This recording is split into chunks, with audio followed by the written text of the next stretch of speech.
Olá, olá, gente!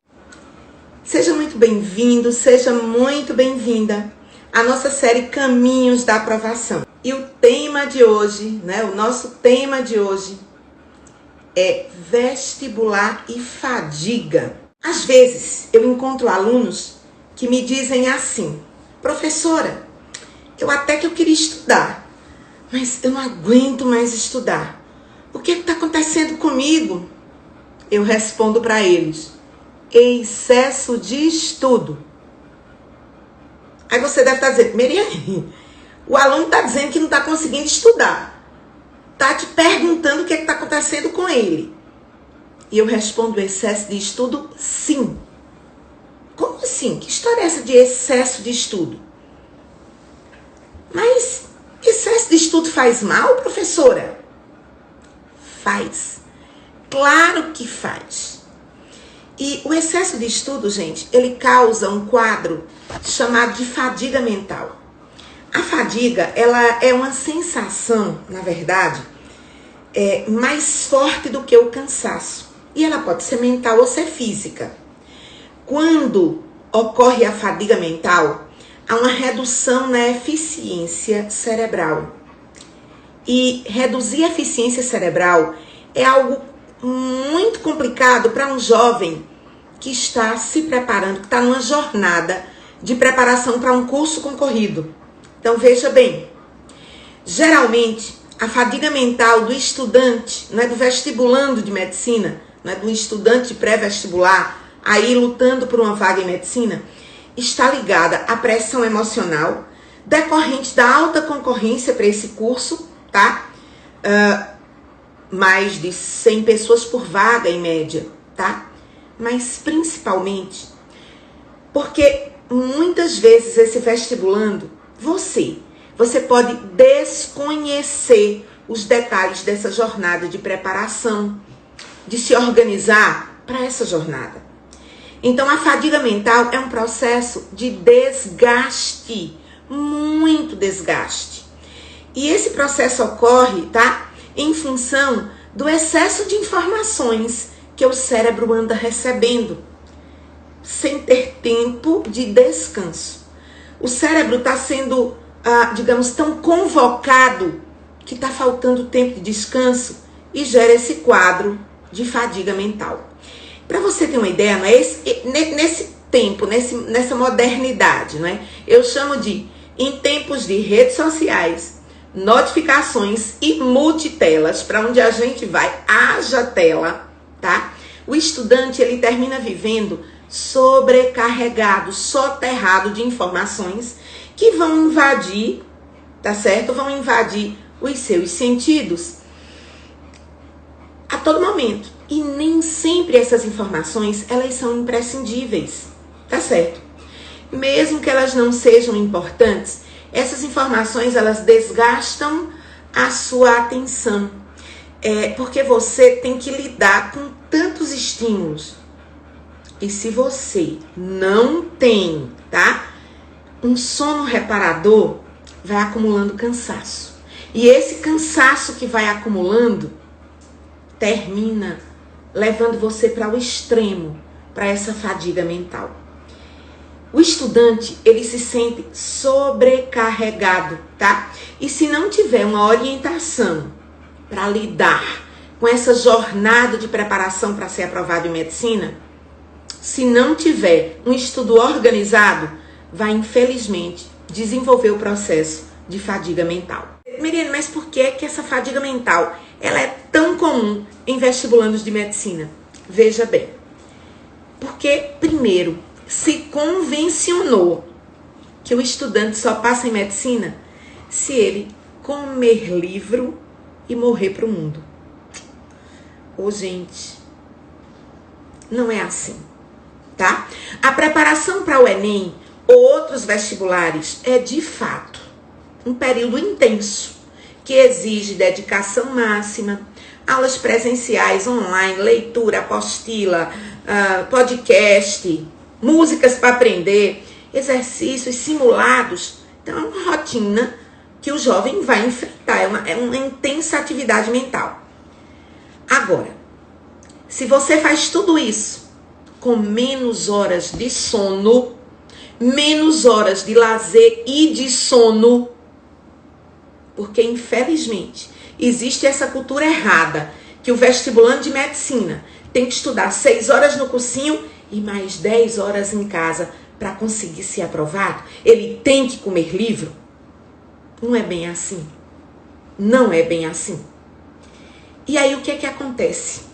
Acontece que esse estudante, o estudante de medicina, de fato, ele tem que estudar uma carga horária bem maior do que os estudantes que estão concorrendo outras carreiras. Não que outras carreiras não sejam importantes, mas é porque é exatamente em medicina que estão as notas mais altas, a maior concorrência. Então, nesse contexto, o estudante de medicina ele tem que estudar mais. Agora, estudar mais é diferente de comer livro e morrer para o mundo. Eu conheço um monte de aluno que está aprovado em medicina e que teve responsabilidade, estudou organizado, mas nem precisou comer livro, não, eles comeram alimento mesmo, tá? Eles usaram os livros pelo tempo certo e eles estão aprovados. Justamente porque administraram todo o processo da jornada de preparação para a medicina ao seu favor. Então, veja bem, um estudante que ele vai passar horas e horas seguidas estudando, tá? Ele precisa passar horas muito bem calculadas, onde a aprendizagem dele vai ser eficiente. Porque se ele ficar apenas, sentar a bunda na cadeira e for estudar, mesmo quando ele está cansado, ele não vai aprender nada. Isso só vai gerar mais cansaço. E gerar mais cansaço não gera aprendizagem. Porque você não consegue manter a atividade cerebral ideal para poder aprender.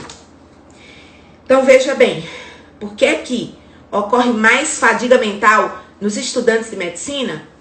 Porque eles têm toda uma pressão psicológica e eles também têm uma realidade de maior concorrência e terminou se desenvolvendo essa cultura que o estudante só consegue passar em medicina se ele comer livre e morrer para o mundo, se ele estudar demais e dormir de menos. Isso não é uma verdade, tá? Resultado. Você deve estar aí dizendo assim, sim, professora, então me diga, não é? Como eu posso manter uma atividade cerebral ideal para poder aprender? Porque eu estou aqui colocando para você que o estudante de medicina precisa manter uma atividade cerebral ideal. E que isso inclui estudar bastante tempo, mas também inclui outros pontos na sua jornada diária de estudante que está se preparando para passar em medicina. Veja bem, a biologia vai ajudar a gente a poder te explicar isso, tá? Nosso cérebro, ele depende de grande quantidade de substâncias químicas, tá? De hormônios e também de neurotransmissores. Por exemplo, a gente precisa de um hormônio chamado cortisol, que é um dos grandes responsáveis pela preparação do organismo para enfrentar os desafios do dia a dia, para te manter com sensação de motivação. Também ele vai ficar em excesso, né, quando a gente está em situação de perigo. Mas o hormônio cortisol, ele te mantém atento. O neurotransmissor noradrenalina, ele é exatamente um neurotransmissor responsável também pela sensação de motivação e também pela sua atenção. Então, significa que os teus neurônios, eles precisam estar sempre com alta quantidade de noradrenalina, que ele mesmo produz, não é um neurotransmissor, mas o hormônio cortisol, ele é produzido, tá, no córtex de uma glândula chamada adrenal ou suprarrenal, sob estímulo de órgãos do sistema nervoso central endócrino. Na verdade, é o eixo hipotálamo, sistema nervoso central, hipófise, sistema endócrino. Vai lá na adrenal e se eleva o cortisol. Eleva para te manter atento, mas cortisol elevado demais, que é estresse demais, não desencadeia também a eficiência cerebral. Bem, é um monte de substância química, mas eu quero aqui me deter a estas duas. Então, citando o hormônio cortisol, e o neurotransmissor noradrenalina, que são mais conhecidos inclusive, é extremamente importante tê-los à disposição nos neurônios, no caso dos hormônios na corrente sanguínea, para você poder se manter dedicado às tarefas destinadas ao esforço mental, tá? Como, por exemplo, a compreensão, a criatividade, o raciocínio, o pensamento rápido, entre outras. Vamos lá. Resultado. Quando o cérebro é submetido a longos períodos em atividade que vai exigir esse esforço mental, é evidente, gente, que essa demanda química de substâncias vai se esgotar, provocando consequências imediatas, como falta de atenção, dificuldade de se concentrar, perda de interesse, desânimo, tá? Desânimo mesmo. E até mesmo um pensamento lento. Você pode estar super motivado, mas teu pensamento vai estar lento. Ou seja, você pode até continuar sentado estudando, mas não vai aprender. Vai aprender uma quantidade 10. Vai fazer um esforço 100 e vai aprender uma quantidade 10. E sabe quem é que vai ser aprovado? O estudante que vai se manter estudando numa quantidade 100, mas está aprendendo 80, 90. Por favor, esses números são apenas balizadores. Quando o nosso cérebro está muito cansado e você já utilizou muita atividade cerebral e já houve um consumo muito grande de cortisol, de noradrenalina e de várias outras substâncias que vão atuar nos processamentos de informação, porque cada conhecimento, cada aprendizado é uma sinapse, exige substâncias sendo produzidas pelos neurônios e liberadas na fenda sináptica para gerar contato com outros neurônios. Isso é aprender, biologicamente falando, bioquimicamente falando. Resultado.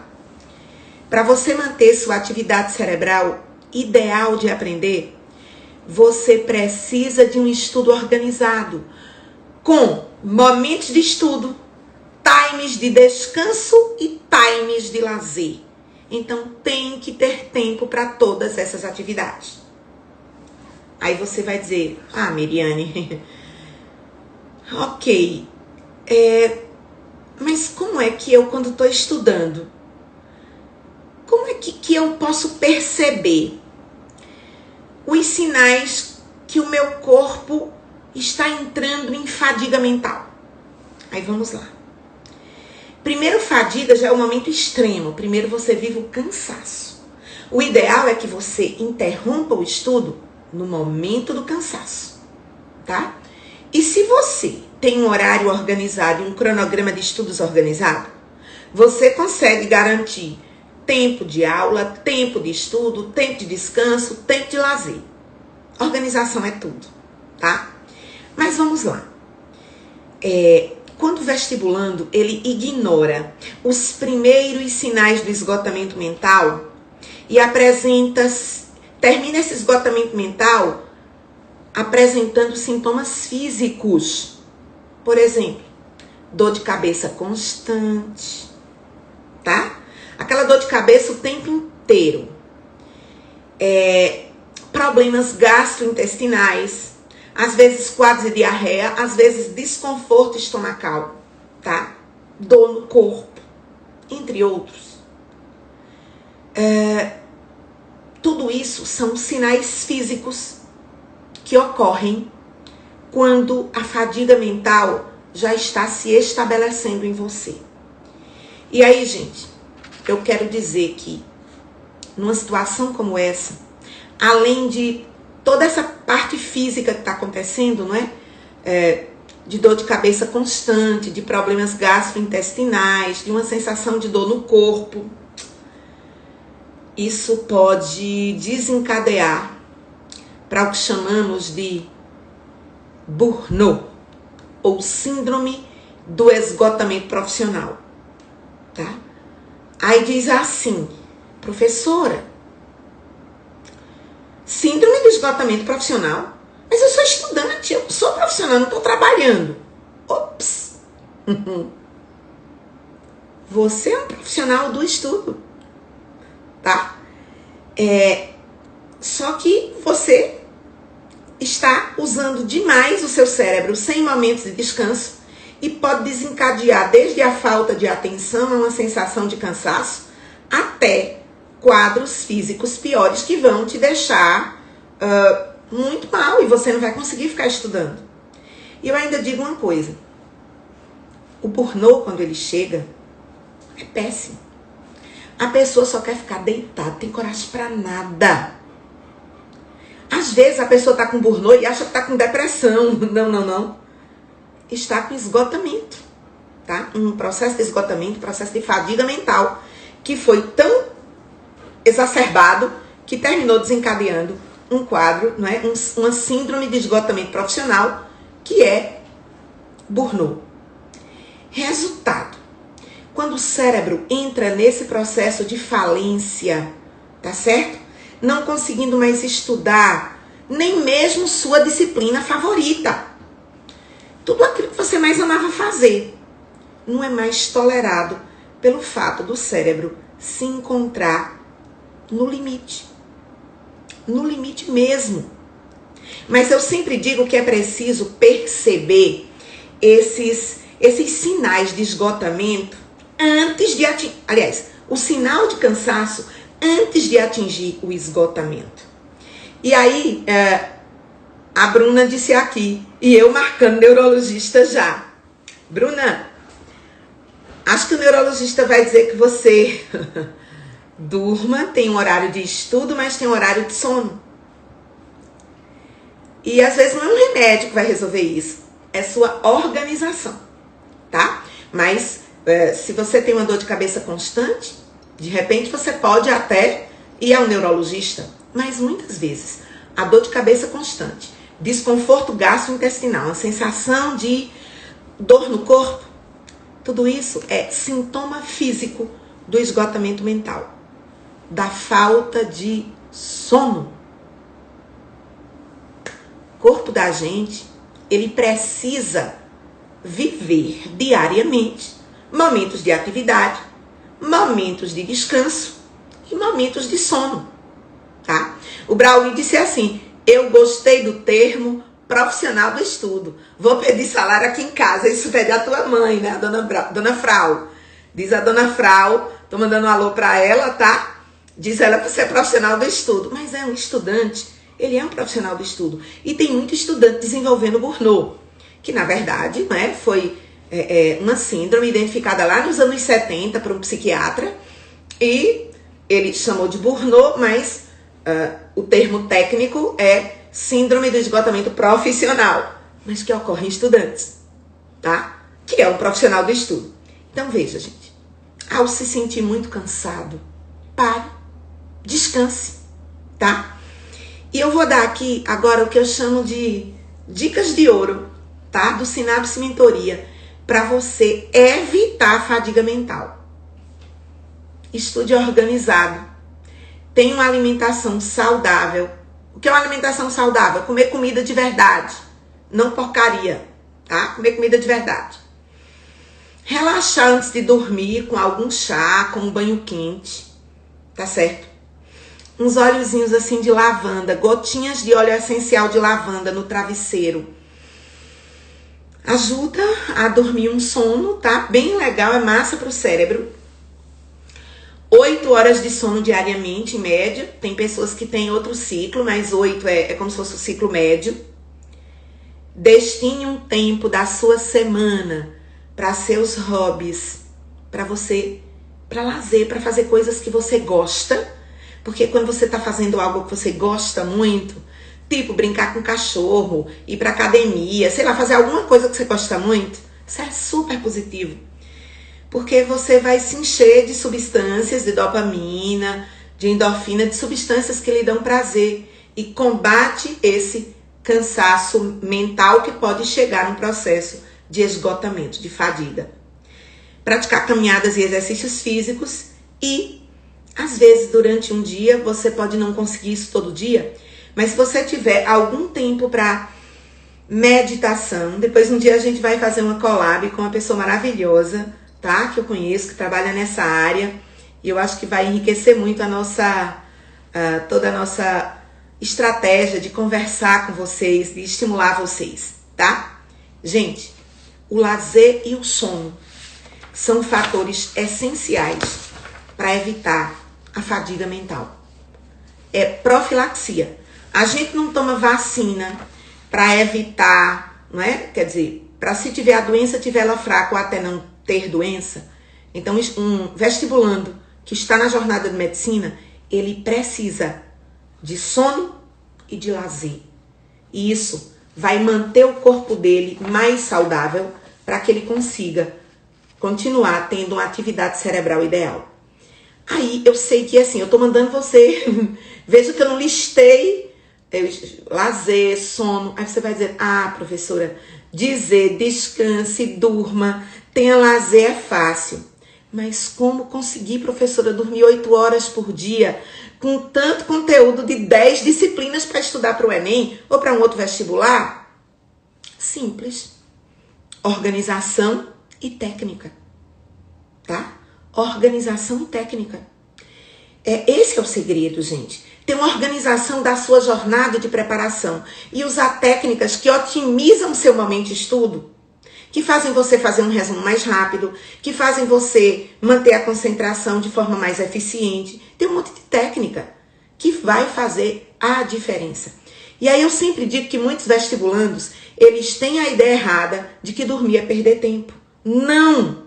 Ao contrário, é durante o sono que o nosso cérebro potencializa o aprendizado e a memória. Ei, isso não é a professora Meriane que está inventando, não. É a neurociência que explica. Como assim? Veja bem. Uma pessoa, tá? Uma noite mal dormida, ela derruba qualquer estudante. Ele dorme mal, aí no outro dia, as aulas que ele assiste, o rendimento é péssimo. Uma vez que é no momento do sono que nós recuperamos nossas energias e damos aquele descanso merecido ao nosso cérebro. Não é que ele para não, né? Porque o cérebro parar vai ser morte cerebral. Mas o cérebro desacelera, gasta menos energia. Se prepara para o dia seguinte da sua profissão estudante, tá? Resultado. Sem uma noite de sono de 6 a 8 horas, veja, não estou dizendo que você vai dormir só 6 horas por noite. Se isso for bom para você, ok. Algumas pessoas são 6, algumas pessoas são 7, algumas pessoas são 8. Eu, por exemplo, super me satisfaço com 7 horas de sono, né, por noite. Super me satisfaço, tá? É o meu padrão biológico. Então, não existe aquele único padrão de 8 horas de sono. Não, tem pessoas 6, tem pessoas... A ciência já sabe disso. Tem pessoas 7, tem pessoa 8. Ou seja, esse período, ele varia de organismo para organismo. E até ao longo da sua vida, ele também vai variando. Mas, não suprir sua necessidade de sono, seu corpo começa a falhar. E a falta de concentração no seu estudo é o primeiro indício de que algo vai mal. Como disse aqui a Bruna, dormir e ter lazer é bom para a vida. Isso. E quando a gente diz que um vestibulando está na jornada de preparação para a medicina, ele está numa jornada. Não quer dizer que ele tenha que comer livro e que morrer para a vida, não. Ele continua tendo uma vida, ele apenas tem que administrar muito bem, com organização e técnica, esse tempo dessa jornada. E aí eu quero chamar a atenção, gente, que é super importante que o seu tempo de sono seja um sono de qualidade. Tipo, tá dormindo, mas fica acordando durante a noite, o travesseiro parece que dá dor no pescoço. Então, se o travesseiro tá te incomodando, tem que trocar, tem que arranjar um outro travesseiro, tá? Se tem acordado várias vezes durante a noite, tá dormindo tão agitado que o cérebro não tá conseguindo repousar, tente alguma técnica de relaxamento antes de deitar. E se você tem enfrentado insônia, aí não perca tempo não. Procure a ajuda de um profissional de saúde, tá? Vá no médico. Às vezes insônia cura com uma atividade chamada osteopatia. A osteopatia ela é trabalhada com fisioterapeutas, tá? Pode ser que a insônia também resolva com a acupuntura. Então, não é só a medicina medicamentosa. Existem outras estratégias que podem ser utilizadas tá? De terapias alternativas para combater a insônia. Mas, digamos, você tentou de tudo, continua com insônia, tome remédio, tá? Não tome remédio com automedicação, Deus me livre. Nem me pergunta o remédio da pessoa tomar, não sou médico, sou bióloga, tá? Mas você vai no profissional de saúde e aí sim, você vai ter uma excelente avaliação do seu quadro, porque dormir é algo essencial para manter o seu cérebro com atividade eficaz de aprendizado. E aí, gente, atenção, o sono, tá? É uma das áreas mais jovens da ciência. Existem profissionais hoje que só estudam sono. Até a metade do século XX, por exemplo, os cientistas eles acreditavam que o cérebro ele se desligasse totalmente durante a noite, quando você estava dormindo. E o único objetivo do sono era descansar. Não, não. Hoje a gente sabe que não é bem isso. A gente dorme por 3 motivos. Para economizar energia, e ter energia para o dia seguinte. Para fazer a manutenção do corpo. Células estragadas vão ser eliminadas, moléculas vão... É como se assim, houvesse uma limpeza, uma faxina durante a noite, lá nos neurônios. E para consolidar a memória. Então, se você fica tentando não dormir, porque você precisa de mais horas de estudo, você vai falhar no processo de consolidação de memória. E consolidação de memória é algo essencial para você resgatar o seu estudo na hora que você vai fazer prova. E aí eu vou completar o que eu chamo de lista de ouro para evitar a fadiga mental e ter uma atividade cerebral ideal. Praticar exercícios físicos. Sim. Sabia que quando você se movimenta, movimentar faz com que você, ao fugir do sedentarismo, você melhora a sua circulação corporal como um todo, mas você também vai melhorar a sua atividade cerebral. Hoje, professora, como? A prática regular de exercício, de uma atividade física prazerosa. Eu não sei se para você o prazer é academia, o prazer é caminhada, o prazer é dança. Alguma atividade física prazerosa, tá certo? Vai gerar um estado de prazer que vai te ajudar a memorizar conteúdos. Vai te ajudar a aprender mais. Que coisa danada. E outra coisa, vai te ajudar a relaxar, a combater o processo estressor do momento de estudo. E ainda mais, a prática de exercícios físicos é também uma grande aliada, pois ela ajuda a combater insônia, tá? Fazer exercício físico vai fazer você dormir melhor. Ah, professora, por quê? Quando a gente se exercita, o nosso cérebro libera um importante neurohormônio chamado de endorfina. E ela tem uma ação meio que analgésica, que dá uma sensação de bem-estar e de alegria. Com isso, a pessoa fica mais motivada, mais disposta e mais feliz. E quem está mais feliz, aprende muito mais. Ou seja, fazer exercícios físicos não é perda de tempo. Dormir não é perda de tempo. Quem é vestibulando de medicina não tem só que comer livro e morrer para o mundo. Isso tudo vai gerar fadiga mental, que vai fazer você cair sua produtividade cerebral drasticamente. Ok, vamos estudar com organização, com técnica, com alegria e combater totalmente a fadiga mental. Show fadiga mental, certo?